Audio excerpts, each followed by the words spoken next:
Welcome to The Shed Wireless, a podcast from the Australian Men's Shed Association, shoulder to shoulder, virtually.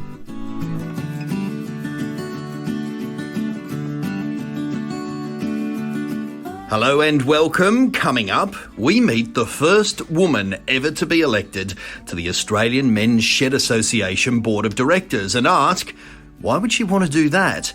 We meet the newest member of the AMSA team. She may be a familiar name, and yes, she too is a she.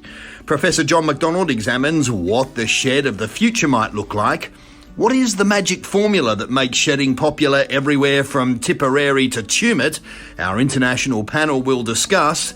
We'll talk about music as medicine, how a good tune can give you a good tune-up, and Rip gives us a taste of his music collection. Hold on to your hats for that. All that coming up in episode 10 of The Shed Wireless. Hello, I'm Aaron Kearney. We are joined by the Executive Officer of the Australian Men's Shed Association, David Helmers. Hi, David. How are you? Hello. Very well, thank you. Music. Are you a big music man? Huge. First things first. Are you in the vinyl era, the CD era? I still have a big collection of vinyl. I have the old needle record player. Still got records there from... I've still got my first record, which was a Beatles album that I got when I was about 5 years old. Oh, wow. So it goes back that far, the music. And look, it's wide and varied. CDs in the car? No, generally I've moved up to modern technology. Oh, you have? It's all on the phone? Years ago I put my whole CD collection onto hard drive. Uh-huh. Yeah, so I've got the playlist on the phone, and I'm a big YouTube music fan. Yeah, right. Everything's on YouTube these days. It is. So why get up and put a CD in? You can actually get it all on YouTube. The videos, the whole experience. And look, I think that too, because I've got a really varied music taste. Everything from classical through to rock, folk, everything in between. Like, there's a piano soloist, a guy, George Winston, I absolutely love. His versions of the canon are just amazing. It's just him on a piano, and that's good, just chill out music. Right through, like, Australian-wise, Paul Kelly, who could not like him. Yes. But I think with music too, it's hard to say, like, it's like, if you like music, you like music. But then you think why you like it, and it generally brings out, a memory, an emotion, or the lyrics might have something with you. So there's those type of things that trigger it. But I'd probably, like everyone else in the world, I've got a list of maybe 20 or 40 or so songs, and you think, if I was ever to write that, because I was a frustrated musician, I used to play, and during the COVID I started to learn how to play piano again. It had been 20 odd years since I had, and went out and bought a new instrument and started playing around. Then I think, if there's a list of songs that if you could ever write one song, that goes on that list. Yes. I think if we all put a list together, you'd find a lot of similarities in that 40 or 50 songs of things that we all like for whatever reason. But there is some certain classics out there. If you could write one, and only one song, it would be on that list. Totally, and as you say, there are different songs that match a mood. There's one that'll make you nostalgic, there's one that'll always get your toe tapping, there's one that'll lift you when you're flat, so they are medicinal, aren't they? They are, and again, I'm a big fan of versions of songs, of the classics. It may not be a cover version, it might be the original artist doing it just a different way, and gives you a whole new perspective on the song itself. So a big fan of cover versions. It's generally by another artist or the original artist in the first place. Even better, 10, 20 years later. It's funny that you say that, and I might be revealing about myself, but over the weekend I was listening to my sort of motherlode, and there's about 5 different versions of Tubular Bells on there. There's the original, there's the dance version, there's the classical version. So it's funny how these things grow with us over time. And making it, I know now that they call them pub choirs in Australia. Started in Canada with a group called Choir. And if you ever look at them on YouTube, and they're just a group of people that gather in a pub and sing modern pop songs. And now they have what they call these epic nights, where they actually get in world famous artists, as a surprise guest to sing along with them, and they really feel good stuff. It's really good to watch.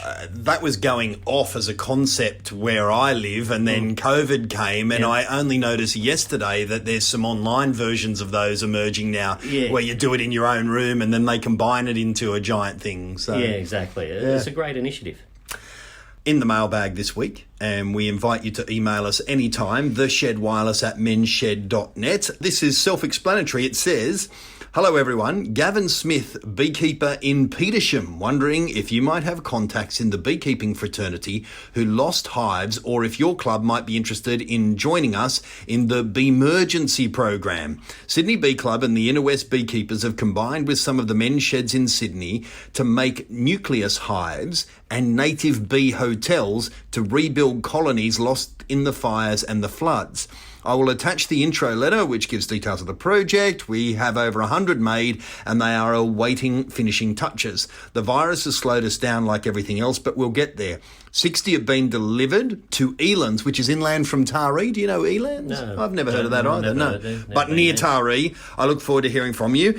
Gavin goes on to essentially say that these bee hotels, we've all heard a lot about how we need bees for the future of the planet. So he says, can you please join the Bee Emergency Hive Build? If you have a workshop, spare timber and time, I can supply plans to you.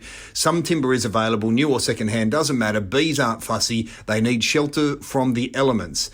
But if you are in a position at your shed to help Gavin out, this is his email, gavinsmithwilderness@gmail.com. That's gavinsmithwilderness@gmail.com, or you can just write to us at theshedwireless@mensshed.net, and we will happily pass it on to Gavin as well. This is a little similar to that Possum House project of a couple of weeks ago. I like the idea of a bee hotel.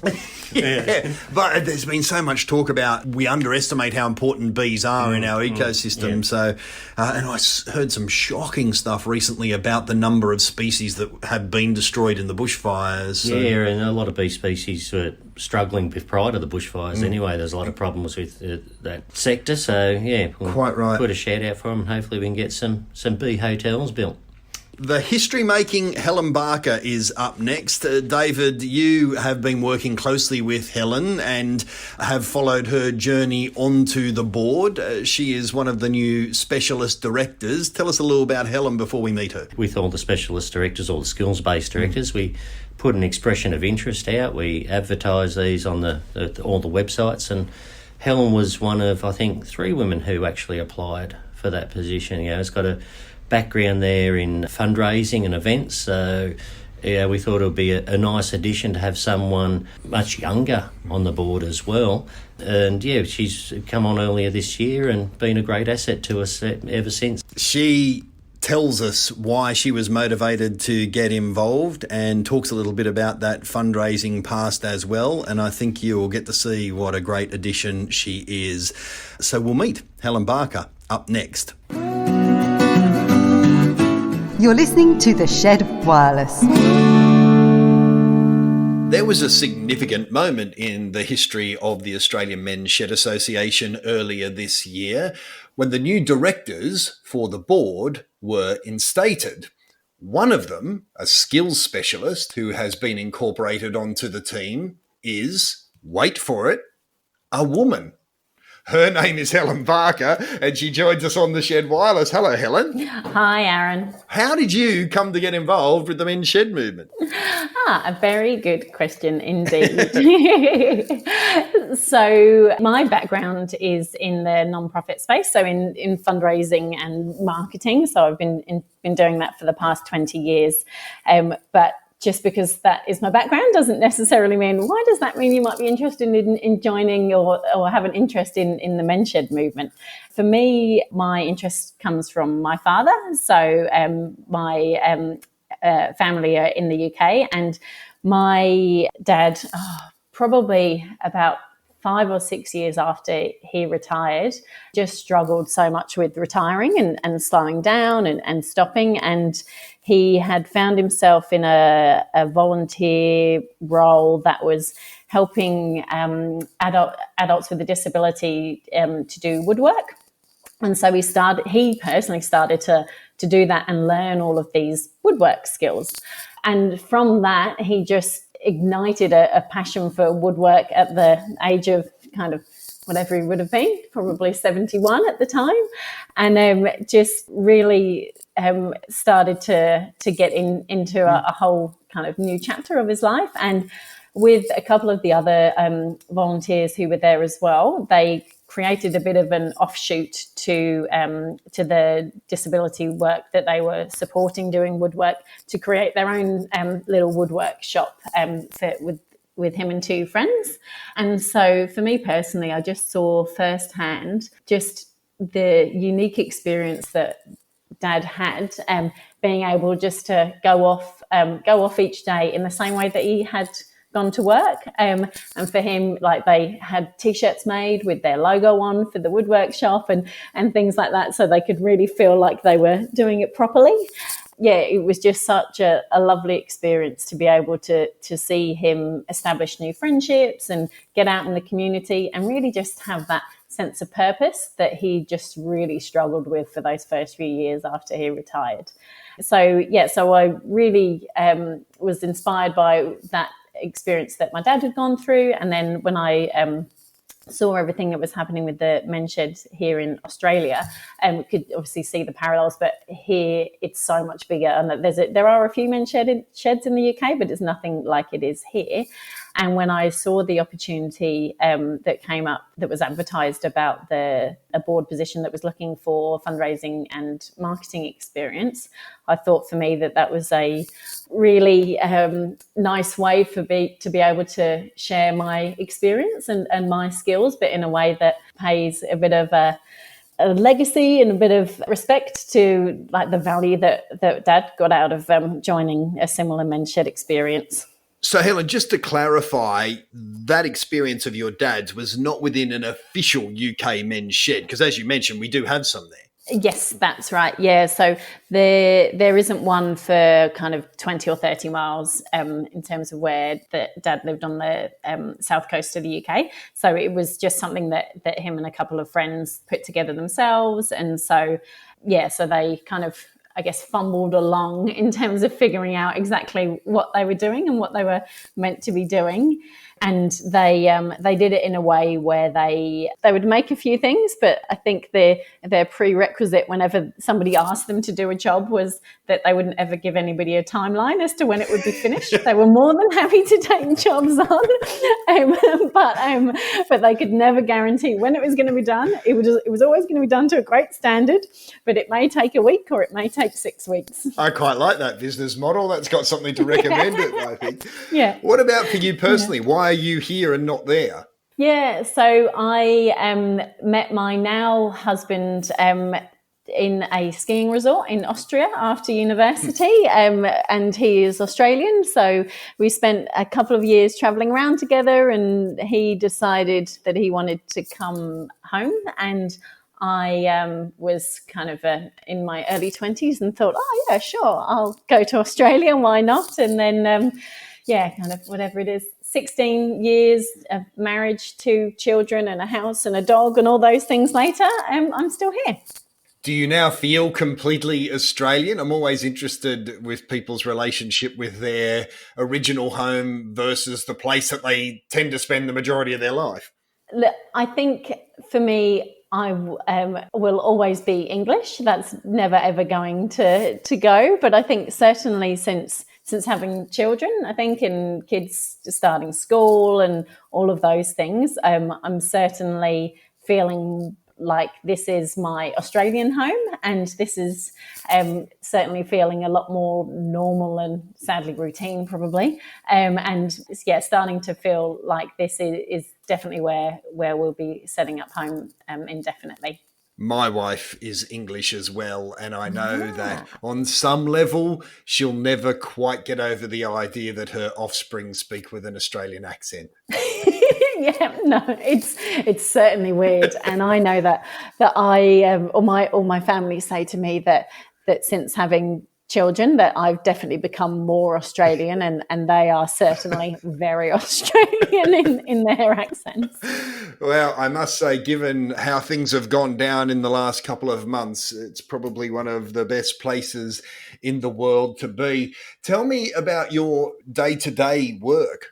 Yeah, so I work for a couple of non-profits. So I work for a national charity called Many Rivers, as in their marketing team, heading up the marketing team, and they are an organisation that works with individuals from different walks of life who to start a small business. So we have 38 business coaches from around Australia in 32 locations, and we help people to kind of realise their small business dream, from helping with anything from marketing support to ABN and setting up what type of business structure they might need, to how they can manage their cash flow, and just really the small steps that people need support with and motivation as they keep going in order to run a business. So the marketing support that we do is we're a lot of digital marketing to promote the work that Many Rivers does, so that more people can find us, and that's a new thing that the organisation's been doing. And then lots of content in terms of being able to provide other support that businesses need from a video and other content perspective. Can you give us an example or two of one of the businesses that has gotten off the ground? Yeah, sure. A couple of the more common businesses are things like hairdressers, gardeners, but small shops, lots of fashion retailers, people that just have an small idea and want to bring it to life. So it's around 40% of the individuals that Many Rivers works with are from an Indigenous background. And so in that instance, then it might be Indigenous artists who will work with to make sure that they're able to value their art properly and getting the right market value, because what's accurate in terms of pricing in a more touristy area can be really different to if it's a really remote part of Australia. So we're able to call on the support from all of the business coaches around the country to make sure that the support that we're offering the businesses that we work with gives a bit more of an insight in terms of what market values and what people can be charging that's appropriate as well. I bet the whole COVID experience has knocked a lot of those people sideways, has it? Yeah, certainly. And I think as an organisation, Many Rivers has really found that we're fortunate to still be operating, but very much our service has never been in as much demand as it has been before, because we're here to help people when they come up against a bump in the road. And so being able to actually have somebody who can support you when your business is kind of taken out from underneath you overnight.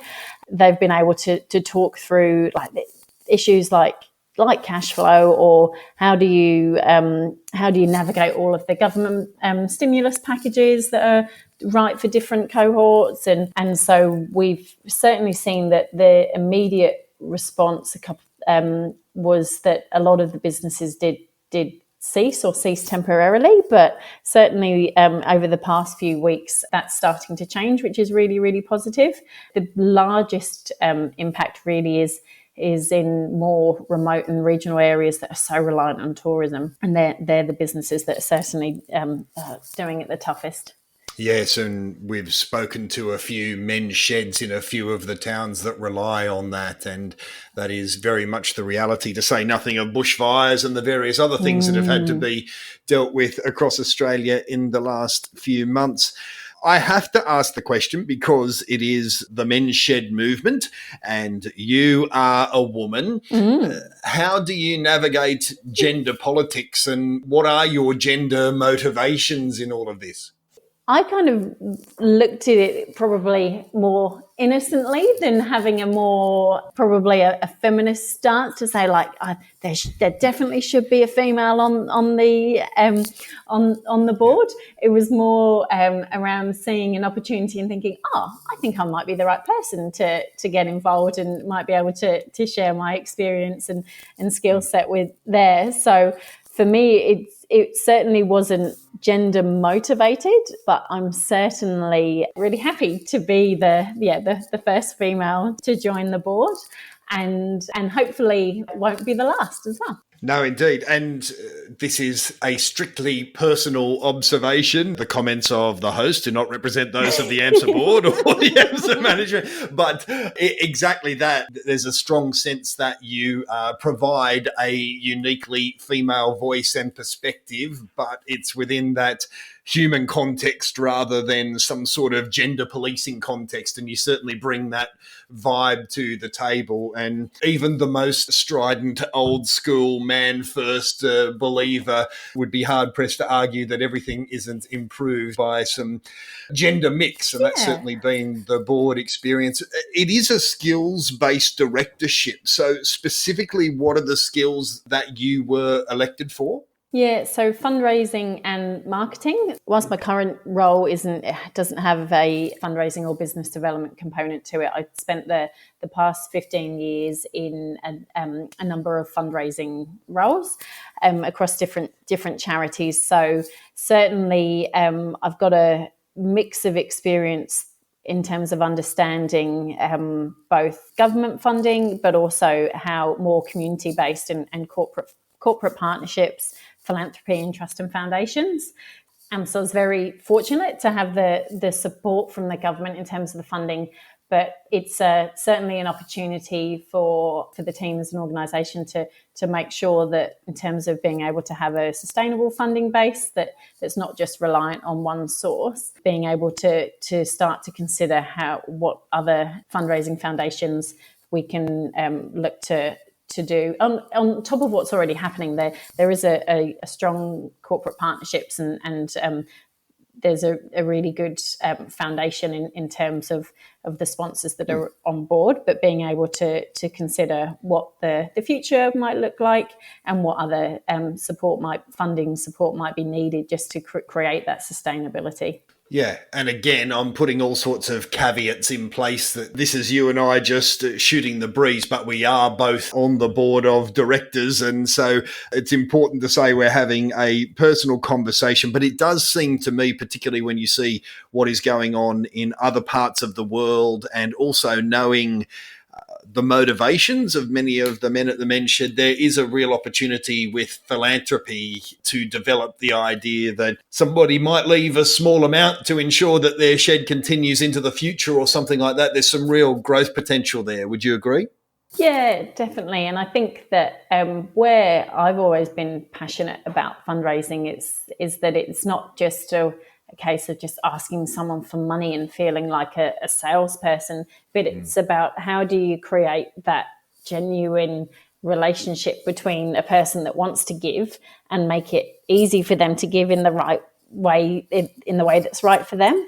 So there's so many different things that can be right for someone, but it's making sure that we're asking people as well and asking in a way that's really respectful, but makes it both easy and enjoyable for someone to feel like that they can give, and whether it's a legacy gift that comes through a gift from a will or a major donation that comes through, that there are different ways that the individuals can feel like they're able to provide that support to an organisation is really powerful. Yeah, and you're donating time, not money, but you're living proof of how an emotional connection to an idea can lead to you putting skin in the game. That's why you're on the board, right? Yeah, exactly. And I think there's the principles around it's not just you're giving your time, but you can give your talent or your treasure in different ways to charities, because ultimately so many of them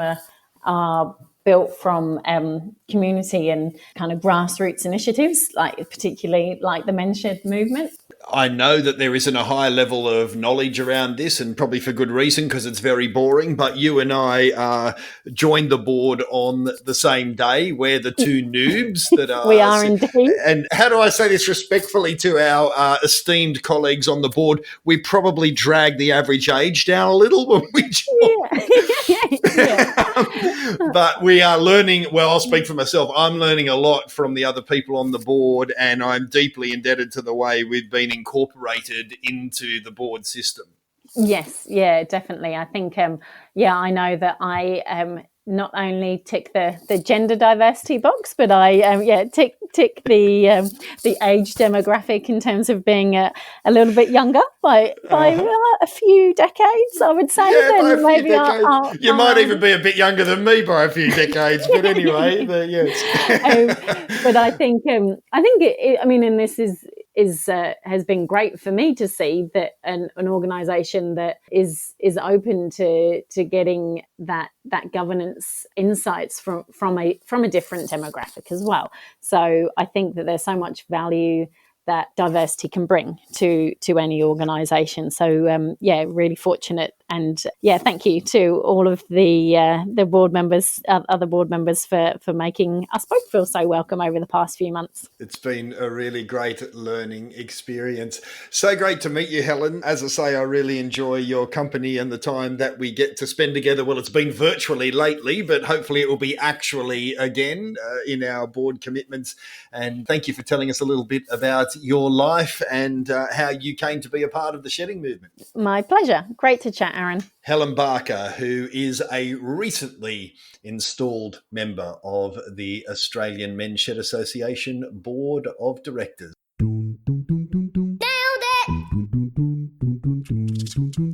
Nailed it. Nailed it. Nailed it with Rip Woodchip. G'day, Shedders, Rip Woodchip here. How y'all going today? I must admit, fellas, I'm not in the best of moods at the moment. I've just had a bit of a riff with the missus. But don't worry, nothing serious. Just something stupid and simple that can set me off sometimes, like when she leaves the toilet seat down or something like that. Sometimes if you're already in a bit of a foulie, it doesn't take much to get you going, you know? So anyways, I've come up here to the shed for a bit of time out and to listen to some of me music to get me in a good headspace again. I've always loved music, and like most things, I've always had a bit of a natural talent. In fact, my old man used to hear me sing and say I should do solos. So low, no one can hear me. So anyways, depending on what kind of mood I'm in, or want to be in, I tend to come up here, or go for a drive, or just put my headphones on and when I'm out in the yard and do a bit of listening. Like now, when I'm a bit grumpy, I whack on me old cassettes and sort myself out. Nothing like a bit of Nunnamuscori to soothe the savage beast. Don't judge me, you buggers. I can never stay angry for long, though. She's a top bloke, my missus. I'll never forget the first time she found me, at the Barnawartha B&S ball. It took me about 20 cans of Dutch courage and a little help from old Blue Eyes before I finally swept her off her feet and gracefully guided her around that dance floor like Fred Astaire himself. That's how I recollect it anyway. She might have a slightly different memory. But from that point on, we were no longer strangers in the night, if you know what I mean. It wasn't long after that I'd be picking her up in the old FJ every Friday night and heading out to the lookout for some genuinely stimulating conversation. And if she was lucky, I'd serenade her with a bit of Barry Manilow. Still to this day, she says she gets a shiver up her spine if she hears old Mandy come on the wireless. Pity that's not a name, though. Funny how music has a way of doing that, though. Like a certain smell can remind you of a certain time and a place. You can hear a certain song or a tune, and, just like that, you're in a completely different frame of mind. And, being the wise and worldly person I am, I do have a very eclectic taste in music. I can be listening to Buddy Holly in the morning and jigging around the kitchen, and belting out Akka Daka by the end of the day while I'm chopping wood and working up a sweat. Yep, there's just about a song for every occasion, and a memory or a mood to go with it. Sometimes it's the words, and sometimes it's just the tune, and sometimes it's both. And they'll get ya. Even a tough old bugger like me still tears up every time I hear that bloody Butterfly Kisses song that I walked me little princess down the aisle to on a wedding day. Yep, thousands of songs and thousands of memories. Well, you'll have to excuse me, fellas, but I reckon I've got to go back down the house and do some apologising, or I'll be listening to the sound of silence. And then, if all goes well, maybe I can whack on some Barry White, if you know what I mean. Oh, yeah. Okay, fellas, catch you next week. See you, fellas.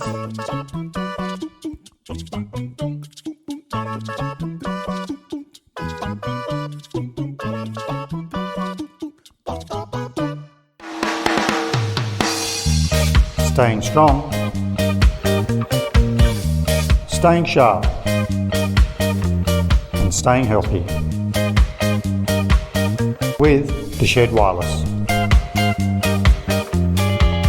the last episode of The Shed Wireless, I must admit I had a particularly good time when we were talking about, pick a term for it, we were calling it all sorts of things, adages, bush wisdom, things your grandfather used to say to you, things my old mum used to say. You know what we're talking about, those little bits of life wisdom, those droplets of how to best live your life. And then we turn that into a conversation about how we can live our own lives well and how these little shorthand ideas can help us through difficult times. Well, given how much fun that we had with that, and given that we think we were able to pass on some useful information, we thought we would visit another aspect of everyday life, indeed, something that your parents might have handed down to you at least in some way, shape or form, and talk about how it might enrich our lives. I speak of music, the soundtrack of your life. How do you use it in your world? Can it get you down? Can it give you a lift? Can it get you moving? The possibilities are endless. Can it take you to a better place? We are joined by AMSA's Men's Health Project Officer, as always, Stuart Torrance. Hello, sir. How are we, Aaron? I've come prepared this week. With your blue suede shoes, perhaps? No, measure twice, cut once. A fantastic piece of advice I never seem to have followed. I think Rip Woodchip was talking about that last episode, actually. Oh, was he really? Yeah, he strikes me as a man who doesn't necessarily measure carefully. He strikes me more as a get the saw out and have a rip kind of guy. So, You know, she'll be right. Exactly. And I tell you, anyone who has spent an hour trying to create something learns that lesson the hard way, don't they? They do. Mind you, my things that I make have character at the end of the day. Let's face it, they have character, lots of it. How's your current project coming along? Mate, slowly but surely. I've sort of left it for a little while just to sort of stand back and ponder its future. Okay, so I didn't measure twice, cut once. I now have to rethink how I'm going to approach this from a different angle. But anyway. Conversation for another day. At least you can put some music on as you ponder its future and yours. Is music important to you? Very relaxing. In fact, when you put this subject forward for this week, the phrase that came to mind, talking about phrases from last week, was "music soothes the savage beast." Which is actually a misquote. Is it? From The Morning Bride, I believe. The was it a play, I think? Back in the 1697s, I don't think it was a movie. But it actually comes from the words, "Music hath charms to soothe a savage breast," played by William Congreve. But yeah, I like the shortened version, "Music soothes a savage beast," because I think it's pretty on the money. Because it is transportative and transformative, is that the process? Give me a real life example of how it might soothe the bestial version of yourself. Well, not necessarily of myself, but doesn't there's a sheriff in America that runs the local jail or something.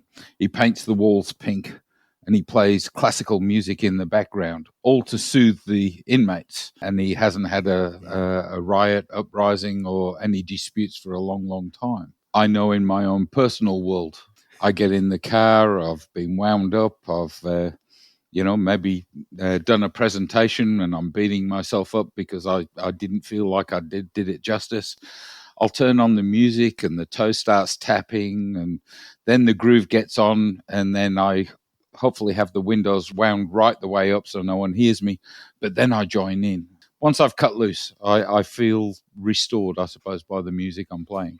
I have daughters who love having music on around the house, and in this day and age, if you know what you're doing, you can effectively create an album collection on your phone, which you can then play into a speaker. And I have an Aaron's playlist, and it's a combination of things that I know they like, very modern music and songs that they have a fondness for, but also a set that I want to just have in their world, you know, songs that I think they should have to complete their education in life. And it works really well. But what I find happens is they sing along to their songs. And when mine comes on, I just forget myself and I get into that singing mode as well. And yes, it does all of those things that you described around feeling more relaxed, getting out of my own head, all of those sorts of things.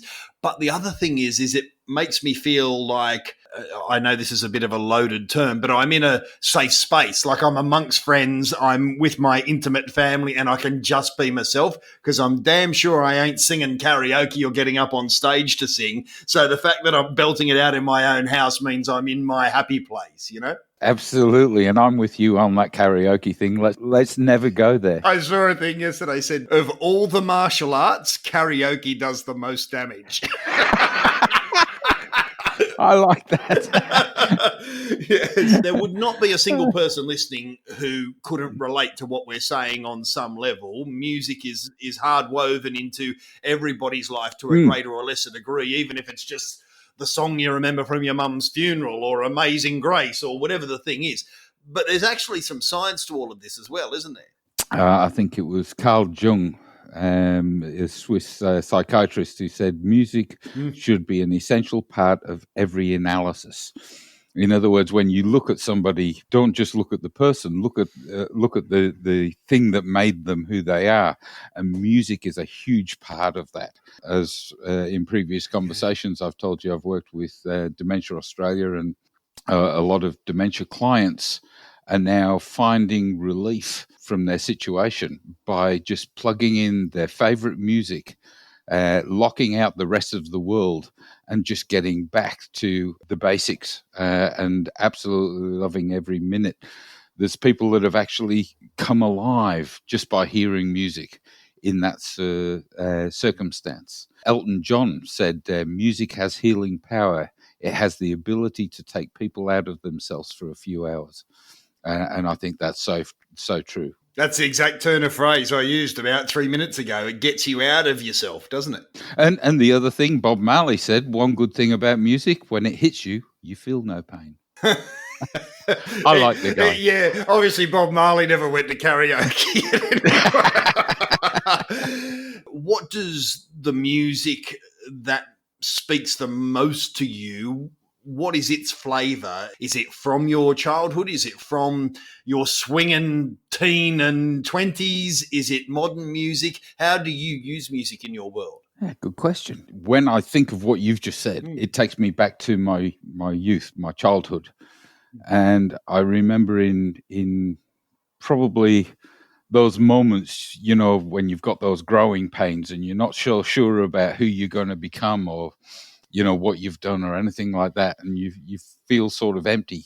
What my mind does is it goes and paints a picture of my mother at the kitchen sink washing the dishes, but she used to sing hymns, and I can still remember my mum singing those hymns in the background, and it gives me a great deal of comfort and reflection, because it always calms me down. I don't know what it is. Maybe it's my mum singing. Maybe it was the hymns. Maybe it's the words. Maybe it's the familiar tunes. But those sort of spiritual songs sort of take me back to a better place. What was your mum's name? Well, her name's Janet, but everyone called her Netta. And actually last week she was 90. Oh, really? Bless her heart. It's not a was, it's an is. Yeah. Oh, yes. And my father was 90 the day after. Oh, wow. You've been swimming in a good gene pool. I could book you in for a few more episodes.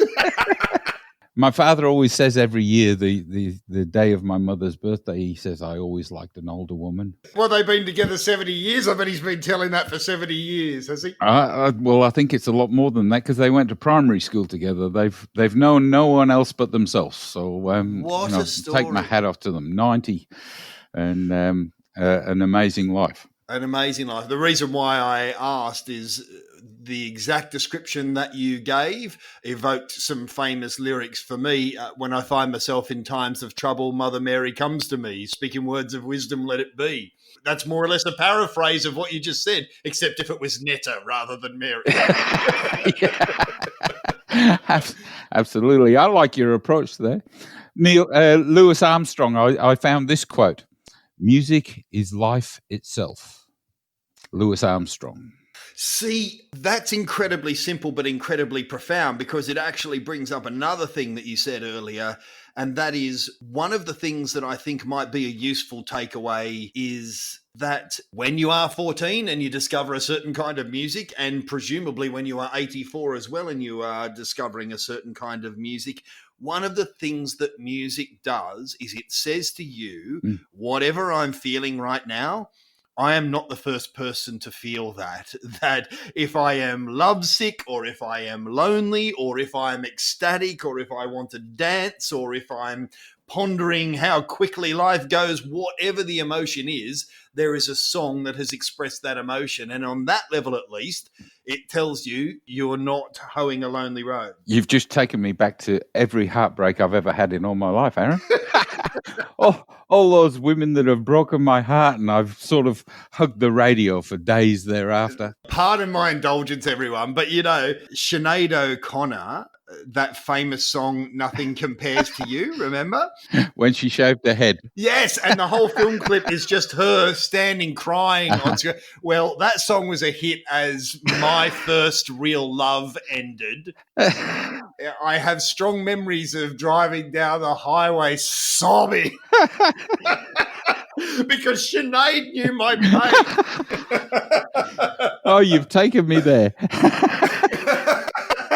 And I never want to go there ever again as long as I live. Apart from perhaps evoking a few memories in our listeners right now, what would you encourage people to take away from this conversation when it comes to the role of music in our health and well-being? Oliver Sacks said, music can lift us out of depression or move us to tears. It is a remedy, a tonic, orange juice for the ears. For many of my neurological patients, music is even more. It can provide access, even when no medication can, to movement, to speech, to life. For them, music is not luxury, but a necessity. Connect with the music that you grew up with, connect with new music, just get with the beat. It'll save your soul, I believe. Take that tonic. It's available everywhere and at not very much cost, except maybe rummaging around in the back of your record collection. Stuart, I've enjoyed this immensely. I look forward to the next time we have the chance to, if not karaoke, at least dance somewhere together, even if it's the Christmas party at the end of the year. I'll listen to music with you anyway. When you finished your presentation, I'll be waiting in the car with a playlist ready to go. We'll sing together. Magic. Good to talk to you, Aaron. Good on you, Stuart. That is Stuart Torrance. He is the AMSA Men's Health Project Officer, and you can see why he's the perfect man for the job. This is the Shed Wireless. What do you see as the emerging challenges for men's health, and how can sheds help to address those challenges? What might a shed look like in 5 or 10 years from now? Will we still exist? Will we exist in a different form? We're going to put some of those questions and get some prognostications from Professor John Macdonald, patron of the Australian Men's Shed Association and Director of Men's Health at Western Sydney University. Welcome back, sir. Thank you very much, Aaron. Wow, that's quite a challenge, and I'm being honest when I say I don't have the answers. But in our previous chats, I've hinted that I've got an intuition, an idea, an imagination that the sheds in the future will be much more, I don't mean wired up in some high tech, but there will be much more use of technology, that there will be in every shed some way of communicating with people, like a laptop that can be opened and people can access James, who's maybe not visually, but at least through word, James, who can't come that week and who he wanted to come but couldn't because of something or other, that there would be a much more, I think our sheds will be much more technically friendly in the future, without making them into some high-tech place, buzzing with lights and flashing as in the television, etc. No, it's something quite simple. But I'm convinced that in 10 years' time, yes, there will be sheds. Men need sheds, and the fact that there's so many in the country and now in the world shows that they're answering a need, and that need will be manifested will be satisfied in different ways. And the only thing I can say is I do think that will be a lot more use of technology. I mean, myself, I'm not very clever at these things, but once every fortnight I'm talking to my colleagues in Chile and in South America, and it's almost as though this colleague is in the next room. She very supportive of men's health, and we work together on that. And then I talk to people in Palestine and people in Holland, and my son lives in Europe, and he talks about my work too, and I talk about his. And 20 years ago, 10 years ago, I would never have thought it's possible to have that kind of communication. Sometimes in depth, sometimes it's funny, sometimes it's relaxed. Why not? But that could be a much more serious look by the shed, and I'm sure it's happening, and you're part of that, Aaron, and all power to your elbows. We say good luck to make technology a means by where men can talk, still shoulder to shoulder, or using technology. I'm sure that's the way to go. I was listening to an expert being interviewed on another show a couple of weeks ago, and he said something that I thought was very profound. And he said, I'm not in the business of forecasting the future. That's a fool's errand. But what I am interested in doing is exploring scenarios. So let me put a scenario to you that I think might be realistic and get your response to it. Demographically, we are going to see an inevitable shift of the generations coming through. And each new generation that comes through a shed is going to have had a larger percentage of their life interfacing with technology. So, for example, if you're in your late 70s now and you retired in your early 60s, then you might have barely worked in a world where the internet was operational, for example. But if you're a 55-year-old who recently retired and heads to a shed, the vast majority of your working life would have been spent in an internet world, just to give an example. It seems to me that there is a real opportunity for a symbiosis between generations of those that are more tech savvy being able to introduce a certain skill set while at the same time getting in response a lot of those skills that were established outside the digital realm and that give the shed so much of its charm. I realise that's quite a complicated question/statement, but can you respond? It's not complicated at all, and I like the idea very much. My response would be, as I imagine the younger, inverted commas, man coming into the shed, and the question of technology coming up, there's two challenges there. One is for us older guys not to be disparaging and to say, well, we don't need that, we've run it before, and we etc. But to be open to the to learn and to get new information and new means of communicating. And the challenge is also for those who have the knowledge not to be disparaging about us older guys and say, well, you old fuddy-duddies, rolling your eyes and, oh, really? Do I have to explain this again? Because that's what makes people go, bugger it then, stick your computer. So, yeah, and to keep that with a sense of humour, but to realise we're all in the same business, we all have different skills, and to be ready to share them. Until now, often the sharing has been older men with skills sharing them with younger men. And now to have the challenge of saying, well, maybe we have to learn also younger men sharing their knowledge with older men. I think that is a real challenge, and I think we can work on it and make it something not heavy, but something quite. You're doing it yourself, Aaron, making it light, more light-hearted. I mean, I have skills which I've picked up over the years, which younger people won't have. But younger people coming in with, as you say, with computer skills, can really help one another. It can really help the shed movement. I remember a wonderful poster from Bendigo, where in Men's Health Week years ago, they had a lovely poster of a young boy leaning over the shoulder of an older man, and he obviously that he was showing him how to work the technology on his laptop, and there wasn't any condescension there. There was a sense of respect from the young person and a sense of welcoming from the older person. It's a wonderful. Hope there's anybody from Bendigo who can remember that. Really wonderful. This skill sharing. Can I also say? Sorry, that brings to mind another post that they had, which is of three men doing Tai Chi. And one of them clearly was of Asian origin. And when I went to Bendigo, because I did on one occasion, these three men were there. And I said to the man of Asian origin, thank you very much for sharing your knowledge with these other guys. And the three of them laughed. And he said, look, I'm Chinese origin, but I hadn't a clue about Tai Chi. It's one of these old guys here. And he pointed to the older white man who taught me everything I know about Tai Chi. But it was lovely. That openness to one another, that learning from one another was really terrific. And if you don't put new information into your brain goes stale. And this is a really useful way to put new information into your brain that will enrich your life. Absolutely. When you say that, I'm thinking that technology is not just individuals communicating with one another. 10-minute clips on the telly or on a radio, which you share with your mates and criticize it and say, now, he's terrible. That guy with the accent was Scottish. I couldn't understand a word he said.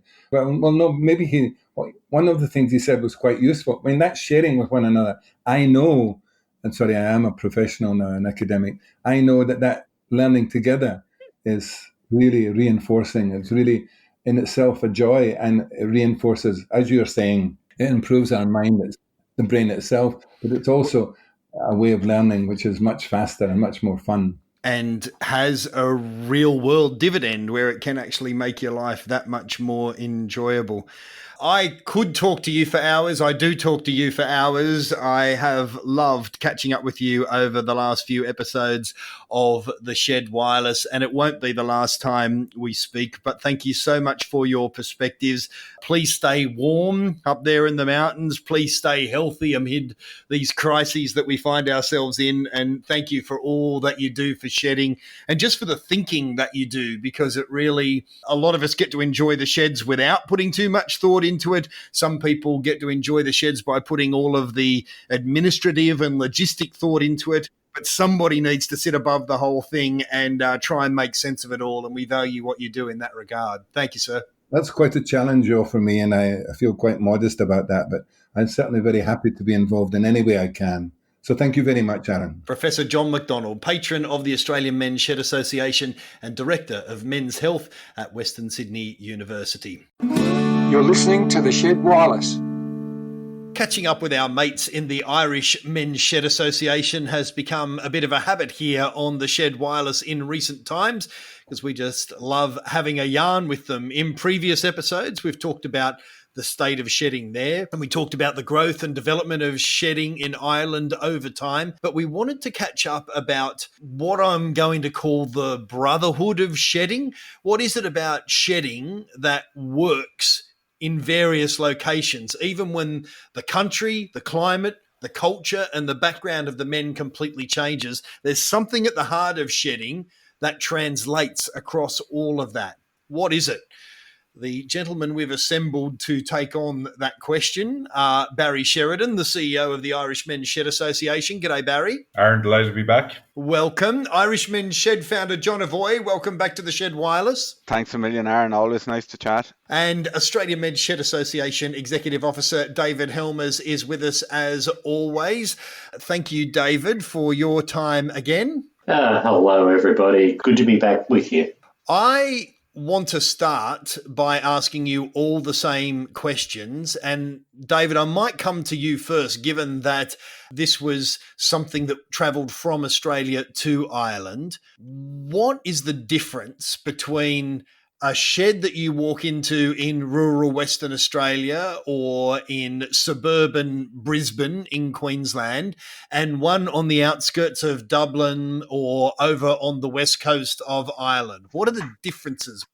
Good question. Look, the short answer to it is very little, but that's a very simplistic way of putting it. Barry Golding, who wrote some stuff there a few years ago going on the diversity of men's sheds around the world, but in some ways we could contradict that. The men's sheds all around the world, bar for a very small number, I find are very much the same. It's the men within the shed that are different and shape and morph that particular shed and their needs and desires. I suppose if you look at things logistically, a shed in Australia, due to our vast size and land, is generally much bigger than what you would find in Ireland or England or anywhere else for that, where sheds are for that nature. But it's I think the fundamental objectives of a shed are that camaraderie, companionship, social inclusion, prevention of social isolation. They're all underlying themes in all sheds around the world. So, I've always said they're all hugely different, but in some ways they're all exactly the same. And I know that sounds a bit, ironic or, maybe even dodging the question in some ways, Aaron, but that's the fact, the way I see it from my experiences over the years. And, John and Barry, you might want to argue differently to that, but that's coming from my perspective of what I've seen over the last 10 years of the growth of sheds. No, I think it's a fantastic answer, and I think you go close to capturing what is the lightning in the bottle, if you will, about shedding and why that is a difficult thing for people to understand at first glimpse. Just before I move on, David, have you ever given some thought to how many men's sheds you would have set foot inside of around the world? No, I have thought of that, and I would hate to count them. And probably the best answer is I haven't, to my personal opinion, I haven't been in enough. Yeah. It would be in the hundreds, maybe 1,000. I wouldn't know. With my role over the years, unfortunately, I don't get to spend as much time in the shed as I would like to. But I'd say at a rough guess, it would have to be 500 plus sheds around the world that I've been in. Yeah. Well, probably a fairer question is how many sheds would you have connected with, given the nature of Australian geography? But that's a great answer. If I can come to you, John, the same question. If you blindfolded me and then took the blindfold off, how would I know if I was in an Irish shed or an Australian shed, do you think? So if you're in an Irish shed, they probably wouldn't understand what anybody's saying. That would be a start. They'd be talking too quick. Yeah, they would. But they're very similar, and just to echo what Dave was saying, I think the magic of a men's shed is very hard to nail down, but it is something that really is recreated wherever the bunch of guys come together with the right set of intentions and right set of motivations, and that's a very kind of human thing, to look after themselves and look after their communities. And there's just that kind of unique blend of men's health, community development, bit of fun, bit of crack, men's desire to break things and fix things, and all that stuff just adds up. It's kind of like, the ingredients in a cake, and the cake always kind of is a little bit different wherever you go, but it does the same thing.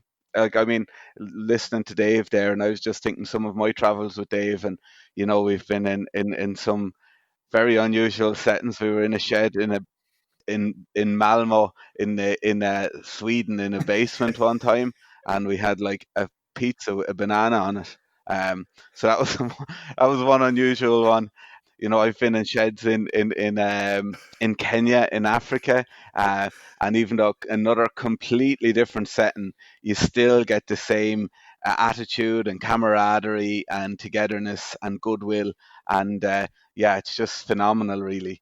Sheds in North America, in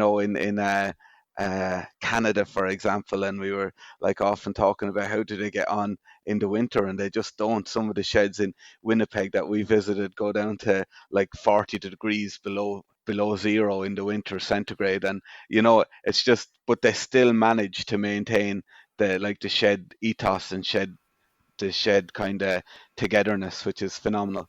There's a couple of threads you've raised there that I'll pick up in a moment, but I want to give Barry Sheridan the chance to answer the question as well.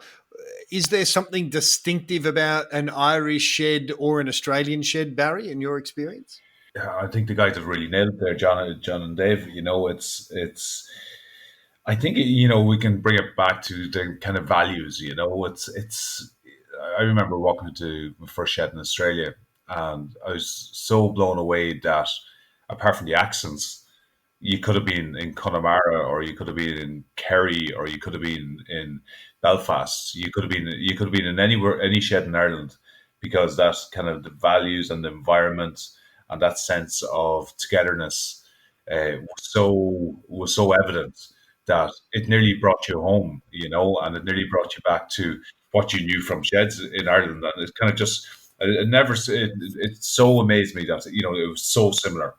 And, we went to see that. And I think it is that environment, and it's them values that are all there. And it's what the guys talk about in terms of that, there's a sense of warmth and a sense of support and camaraderie that exists within a shed that is really, really hard to find in other parts of society. And I think there's something about that melting pot that John described there that just really, really works, and, we always talk about, sheds being for everyone, and it's the fact that it doesn't really matter who you are, where you come from, or what your background is. And I think that crosses, borders, it doesn't really matter, a shed is a shed, and the ingredient, and Barry Golden talks about this, the ingredient that makes a shed work is the men, and John alluded to, or Dave alluded to that, I think, earlier, the ingredient that really pulls it all together is the men. And that sense of kind of being in this together, and within us all, I think, is that real driving piece that sometimes we don't know how to get it out of us, but the shed manages to get it out of us, that we look after each other and we look out for each other, and we're that sense of being in this together, and I think that's why sheds are so unique, so unique in terms of trying to find another idea like men's sheds that's similar. You'll never find one, because I think what happens in a shed and what happens in a shed in Australia or Ireland or Iceland or the States or Africa or wherever it might be, you can guarantee that you'll get the same kind of welcome. You might get a nicer cup of tea in Ireland than you would in Australia, but there's very little difference. The very little difference. You'll find men really coming together, really trying to share and support each other, and I think that in itself is something that needs to be nourished and cherished and supported as much as possible. But the key ingredient to that mixture, as John described, is the men themselves. And I think it doesn't matter where you are around the globe, really. I think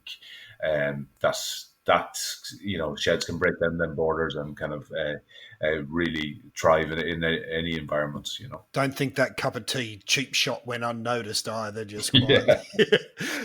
David.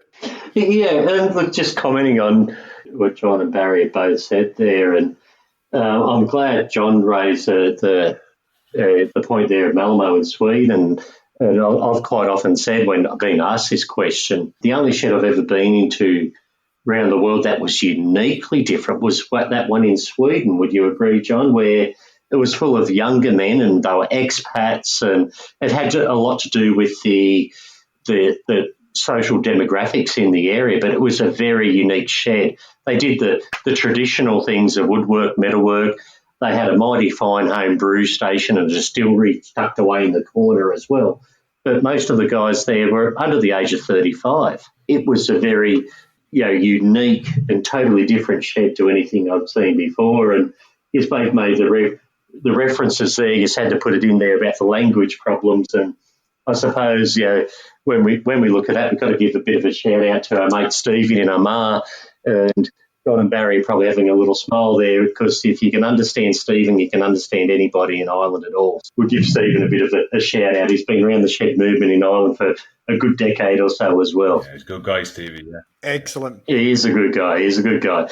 But he often says, Dave, I've known you for 10 years and still can't understand a bloody word I say. Gentlemen, I was talking to a shed in Western New South Wales in the last few weeks, and I hope I'm paraphrasing this accurately. They had an in-house rule that went something like, if you've got a beef with each other, take it outside, sort it out, and bring it back in. And that's not an invitation like a pub or the Wild West where you go outside and fisticuff it off or challenge each other to a duel. What it is saying is that level of aggro should happen outside the doors, and that you bring a different perspective inside. John referenced earlier the intentions and the motivations of people who get involved. And yet the whole shed movement is about health, well-being, avoiding social isolation, being an outreach to blokes who might be at a vulnerable time in their life. On paper, this could be a recipe for a bun fight. Why isn't it a bun fight, John? That's a really interesting question, Aaron. I think, is it really to do with, like, when people come to the shed, like they're coming with that different attitude, really. Like, I really like the idea that the guys in the sheds go there to support others. So, like, if you've got 20 guys in a shed and you say, right, and you ask them all individually why they're there, and they're usually there to support their mates or their friends or to do something positive for the community, and yet they'll probably never say, I'm here because I need a bit of help or I need a bit of support. And that's the magic of the shed, that, like, by helping others they kind of help themselves. Yeah, it's just usually a very friendly place. Now, that doesn't mean there's not plenty of little bits of conflict or awkward characters or differences of opinions, but I think in general terms the guys usually find a way to put the higher priority of being there for them, for each other and for the community, ahead of the petty differences that can arise all the time. But it's complicated at times, and sometimes it is a little bit more of a challenge than that. And maybe that's when it's great to have a national association, either the Irish or the Australian one, and you can get called in to sort something out. And, like, maybe a third opinion from the outside can be very useful at times. Barry, why aren't there brawls in sheds every other day, do you reckon? Look, I honestly think because, it's like the sheds themselves, they self-police themselves, so it's that idea of if someone's getting too big for their boots or stepping out of line, that, the other members in the shed wouldn't be shy about pulling them up on it. That idea that there's no I in a shed, it's the shed belongs to the men, and it's all the men. It's not an individual. No one owns the shed. There's that idea that it's everyone's in it and everyone has their say and everyone has got is respected within that to have their say. And I think that's the most important piece of it, and that's why people, I think that's part of the reason sheds work, and I think that when difficulties or a difficult situation might arise, it's usually people within the shed themselves which would be quick enough to point out, actually, do you know what, you're out of line here. Let's go for a walk. Let's have a chat or whatever. But this isn't about the impact of what you're saying or doing here would have a detrimental impact way beyond yourself, so it's that collective sense of policing nearly that kind of resolves, I'd say, 95% of any arguments that might exist within a shed, but look, there'll always be the 5%, and with the 5% is to just ensure that the shed have the resources and the knowledge and the experience to be able to deal with that in a really fair way, so that you're kind of seen to be dealing with it in the proper manner, and there's support there if needed, if they need some help to help them through that process, but 20 or 30 blokes in a shed, you're going to have disagreements, but it amazes me that we don't have more than what we actually do have, that kind of way. I think what we find is that sense of actually they're in it together. You might not always get your own way, but if you're not getting your own way, it's because it's a democratic process, and everyone, whatever people, the majority of people see is the way to do it. And I think the diversity within the sheds has helped that, so not just the wee workshops now in Ireland now, some of the biggest growing trends within sheds is music and singing and stuff like that. So we're seeing a lot more diversity within sheds. So it's not just your workshop where you're doing your woodwork or your metalwork or whatever, so a lot more social activities, a lot more kind of, a lot more of the arts coming out and the cultural stuff coming out, which is really positive. So, and I think that helps as well when there's more diversity and there's more options for people and types of programs and projects for people to get involved in. So that might have something to do with it as well a little bit. But look, I think it's the self-policing. I think it's the fact that actually, we always try and remind people, remember why you walked into the shed the very first day you walked in, and do you want to risk that because you don't agree with whatever, and you get, very quickly that brings people back to the reason they went to the shed that very first day, and like John said, everyone's got their own reason, and sometimes that brings it back as well, and it reminds people of the real purpose of the shed and why they're there themselves, Yeah, look, I think John and Barry have really covered this one very well, but to add to it a bit, and it's one I've heard a lot in the sheds, and I love this saying, and I think it sums up, the operations of a lot of sheds, is you'll quite often hear them say, well, when you walk in the shed, you leave your ego at the door. Your past, who you were, what you did, that's irrelevant once you walk into a men's shed. In the men's shed, the common denominator is we are all men. I quite often come across people in the sheds. You might have a bloke who was a trades assistant, or worked in manufacturing or that type of background, and his best mate in the shed might have been a QC or a doctor, a lawyer, things like this. It's totally irrelevant in the shed. Yes, we do get our fair, an amount of, disturbances in the shed and disputes, and it's one of the magic ingredients of that cake that we're cooking here. They're all self-incorporated. They're all their own legal entity. So they have to deal with a lot of these issues at that level. And a lot of the time they just don't really they're all there. They want to make sawdust and have fun and enjoy their time in the shed. So there doesn't seem to be a great appetite for having internal disputes and things. And I know, Barry and John, from your experiences, you'd agree, in our roles we spend quite a lot of time dealing with some of these disputes. But when we look at it in the grander scheme of things and the grander number of what's out there, it's a very low proportion. So, I think the fact that they're self-incorporated and self-managed entities, complemented with the fact that the egos leave when the guy walks in the shed. They're all there about each other and themselves and the camaraderie.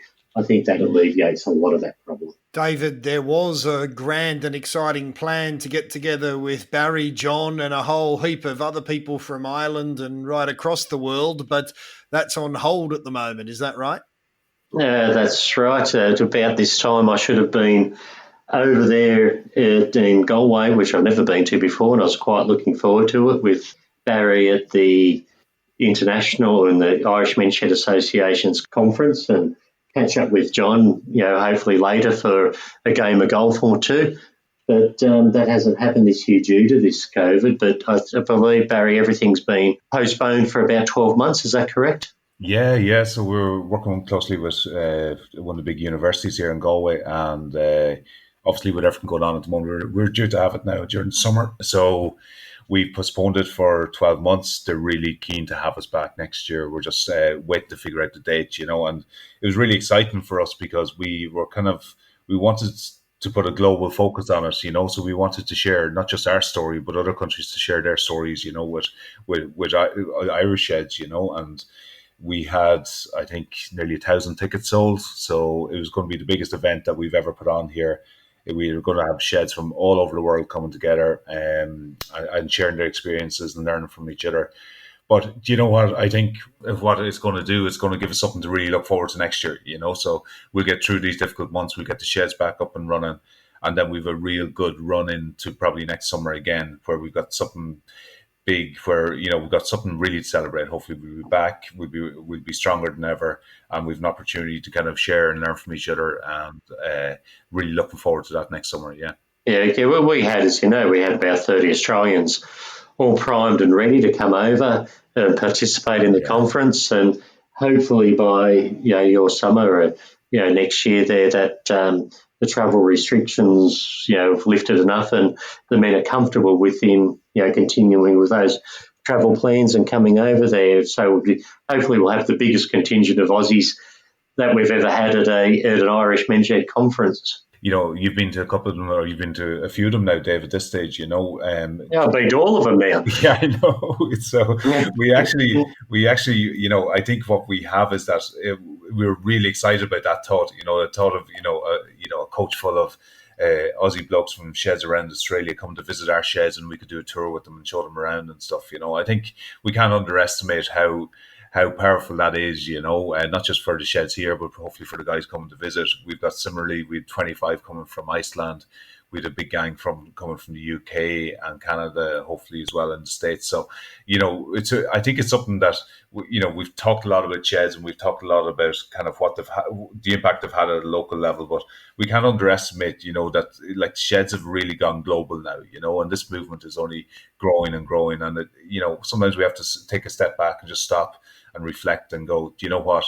Actually, just to be part of that story, a small little part of it, from something that started in Australia and has made such an impact in Ireland, but is now beginning to have an impact in places like Iceland. Who would have imagined it, as John said, Kenya earlier on and stuff like that. So it really, really is amazing. And I think it's something that people need to be proud of. And the men in the sheds need to be proud of it because they're the ones that are driving it, you know. And so, look, we'll have a big celebration next year. We'll have a big celebration and a big party. And we look forward to welcoming all our guests from Australia. So the more the merrier. I look forward to it, mate. I look forward to it. We cannot wait until that happens. But I have to say, this hasn't been a bad second prize, sitting around and talking as we have been, not only on this episode, but in previous episodes as well. The two of you have been extremely generous with your time. I know you feel the love every time you come to Australia, and I know that we will feel the love if we get up to Ireland when circumstances allow. Please keep up the good work. Please stay safe and know that there's a lot of good wishes coming from down under to everybody across Ireland, but especially our brothers in the men's shed movement. Barry Sheridan, the CEO of the Irish Men's Shed Association, thank you. Aaron, thank you so much. And thanks for having us. And thanks for the continued support from Dave and yourself, Aaron. It's been great, you know, and we continue to learn from each other. And look forward to a bright future, hopefully. Maybe you can make the Shed Wireless available in Ireland with subtitles so that everybody can enjoy it there as well.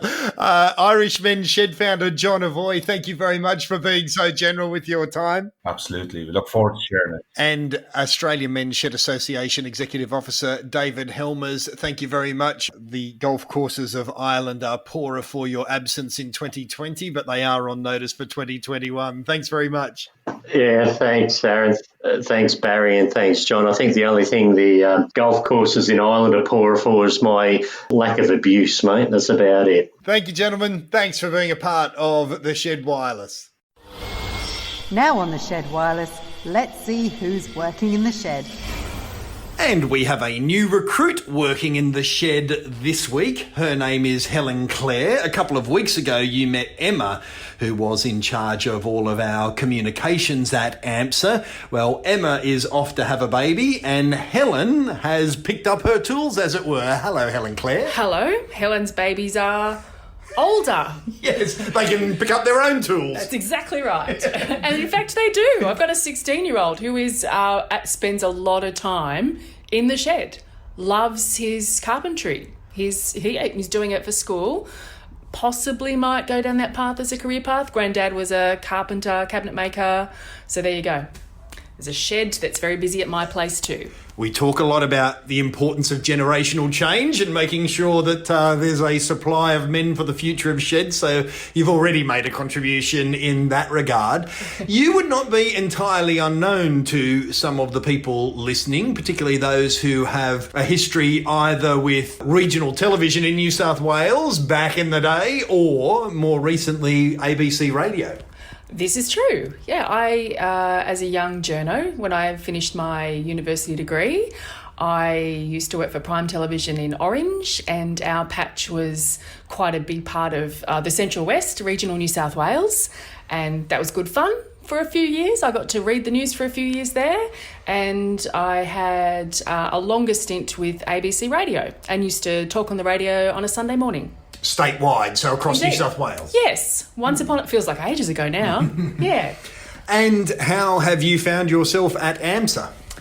That's an excellent question. I'm getting to know a whole new world, shed world, and what a world it is. I don't think I'm going to be bored anytime soon. So I'm here basically filling in for Emma while she's off having the baby.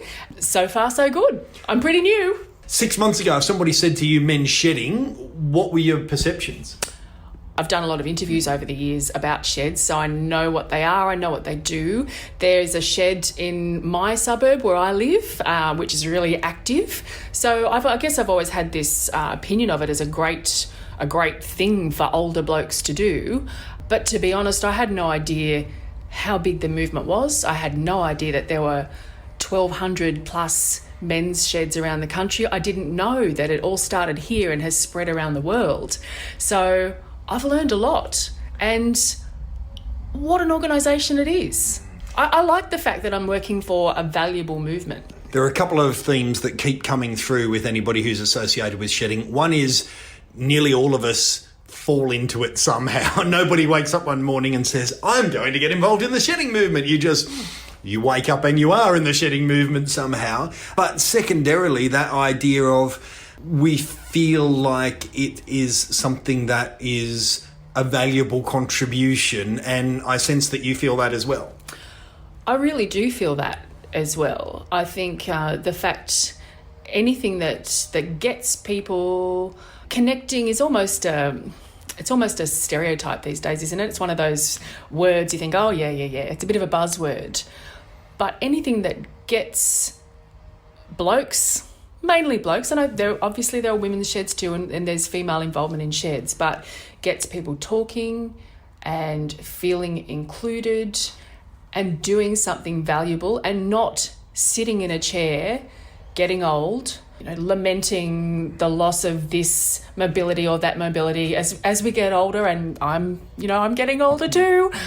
All those physical things start to happen and your conversations become about, your trip to the physio or the GP this week or what blood tests you've had, anything that gets you out of that insular way of thinking and in your community and connecting with people is a great thing. And sheds really do that.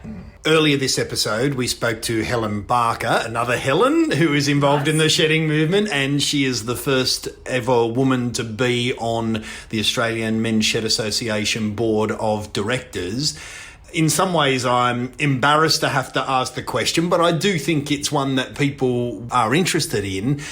How do you feel about working in a men's movement as a woman? It doesn't bother me. I've actually always got on pretty well with older guys.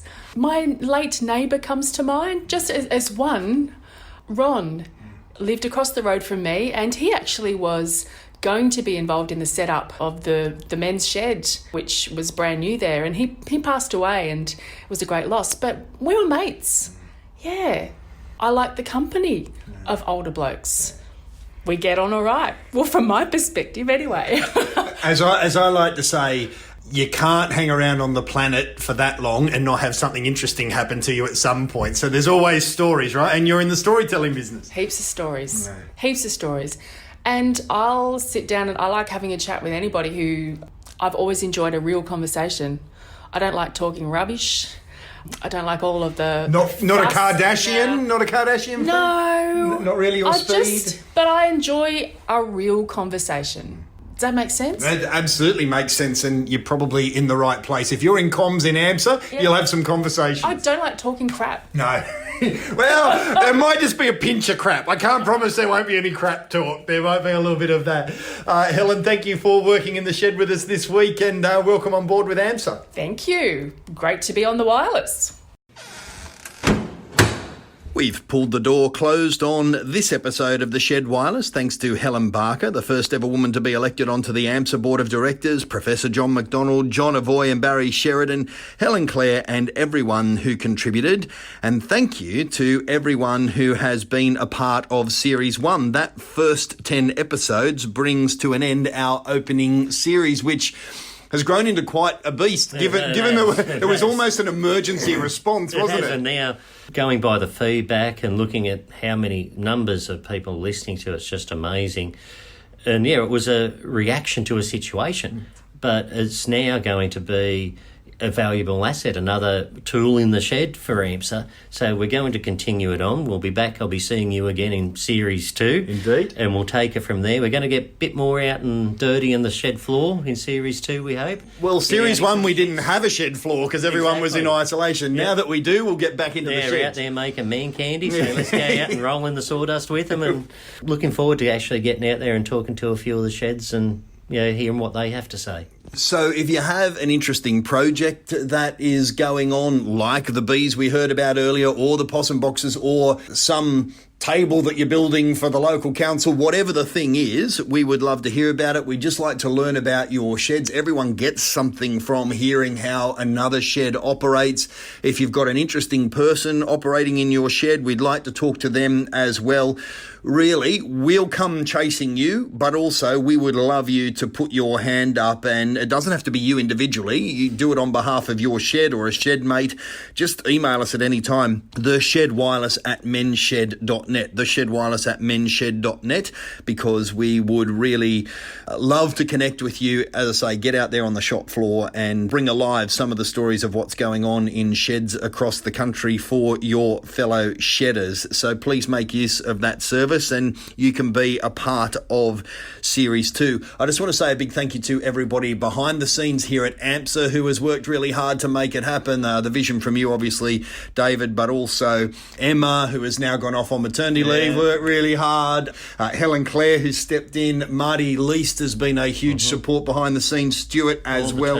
All of the team. And they've all worked in the shed at some point on an episode. Also to Sal Avard, who is sort of my side on the production, who has done a lot of the heavy lifting as well. So thank you for making it possible at short notice and often in trying circumstances.